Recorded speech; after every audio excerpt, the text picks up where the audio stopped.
Hi అండి, అందరికీ నమస్కారం. కొత్తగా పెన్షన్ అప్లై చేసుకుని వాళ్ళనుకున్న అర్హులందరికీ ఒక అవకాశం అండి. సో ఏపీలో కొత్తగా పెన్షన్లు ఆ నెల నుంచే ప్రారంభము.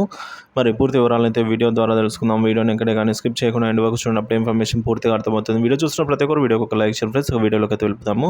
ఫ్రెండ్స్, ఒక విషయానికి వచ్చినట్లయితే ఆంధ్రప్రదేశ్ రాష్ట్రంలో ఒక ప్రాంతం నుంచి మరొక ప్రాంతానికి పెన్షన్ బదిలీ కొరకు ఆప్షన్ అయితే ఓపెన్ అయింది. సో పెన్షన్ బదిలీ అవసరమయ్యే పెన్షన్దారులు ప్రస్తుతం వారి యొక్క పెన్షన్ తీసుకుంటున్న సచివాలయంలో దరఖాస్తు చేసుకోవాలి. అలాగే కొత్త పెన్షన్లు కూడా అప్లై చేసుకునే దానికైతే అవకాశం కూడా ఉందండి. సో అలా దరఖాస్తు చేసుకున్నట్లయితే, ఒకవేళ బదిలీ కోసం దరఖాస్తు చేసుకున్నట్లయితే వెంటనే బదిలీలు అయితే జరుగుతున్నాయి. ఎవరైనా ఇబ్బంది పడుతున్నవారు వెంటనే బదిలీ అయితే చేసుకోండి. సో ఈ విధంగా బదిలీ చేసుకోవాలంటే పెన్షన్ బదిలీ అప్లికేషన్ తీసుకొని దాన్ని ఫిల్ చేసి, అలాగే బదిలీ application pension ID, Aadhaar card, ration card తదితర పత్రాలను జత చేసి ఇవ్వాల్సి ఉంటుంది. అలాగే పెన్షన్ ఏ ప్రాంతానికి బదిలీ చేయాలనుకుంటున్నారో ఆ ప్రాంతానికి సంబంధించి జిల్లా, మండలము, సచివాలయం పేరు ఇవన్నీ కూడా అడుగుతారు. సో వాటన్నిటిని కూడా మనము ఇవ్వాల్సి ఉంటుంది. పెన్షన్ ఎందుకు బదిలీ చేసుకుంటామో బలమైన కారణం తెలియజేయాలండి. ఇక మనకు ట్రాన్స్ఫర్ అయిపోయింది. ఇక కొత్తగా అప్లై చేసుకోవాలనుకున్న వారి పరిస్థితి ఏంటి అనే విషయానికి వచ్చినట్లయితే, కొత్తగా పెన్షన్ అప్లై చేసుకున్న వారికి ఇది సెప్టెంబర్ కదండి, అక్టోబర్ నుంచి కొత్త పెన్షన్లు అండి. రాష్ట్రంలో కొత్త ప్రభుత్వం అధికారంలోకి వచ్చినప్పటి నుంచి కొత్త పెన్షన్లపై చర్చ జరుగుతూనే ఉంది.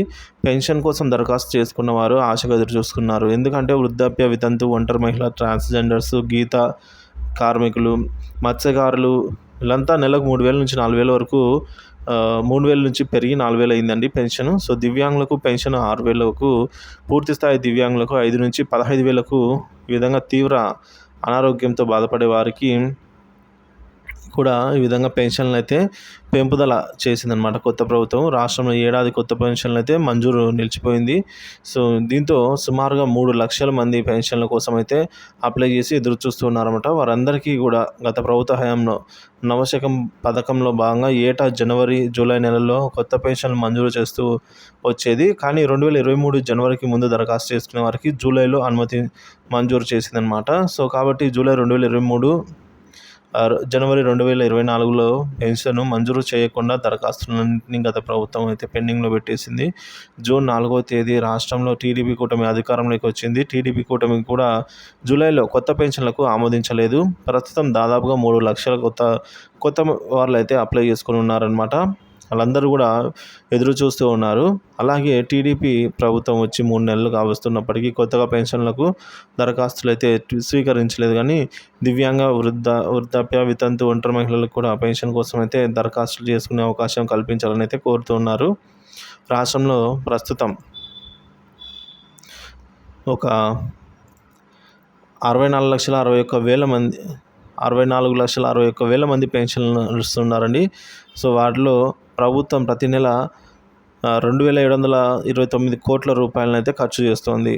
సో ఇప్పుడు కొత్త పెన్షన్ల అప్లికేషన్ ఆమోదిస్తే మరొక సుమారుగా 3 లక్షల పెన్షన్లు పెరుగుతాయంటే దాదాపుగా 67 లక్షల పెన్షన్లు అవుతాయి మొత్తానికి.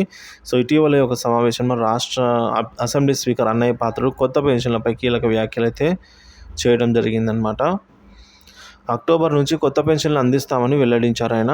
సో కొత్తగా ఎవరైనా అర్హులు ఉన్నట్లయితే పెన్షన్ అప్లై చేసుకునేవారు, సో వారందరికీ కూడా సెప్టెంబర్ నెలలో తీసుకునే పెన్షన్లు అయితే కల్పిస్తామైతే తెలియజేయడం జరిగింది. దీంతో కొత్త పెన్షన్లకు సచివాలయంలోనే దరఖాస్తులు స్వీకరించే అవకాశాలు ఉన్నట్లు తెలుస్తోంది.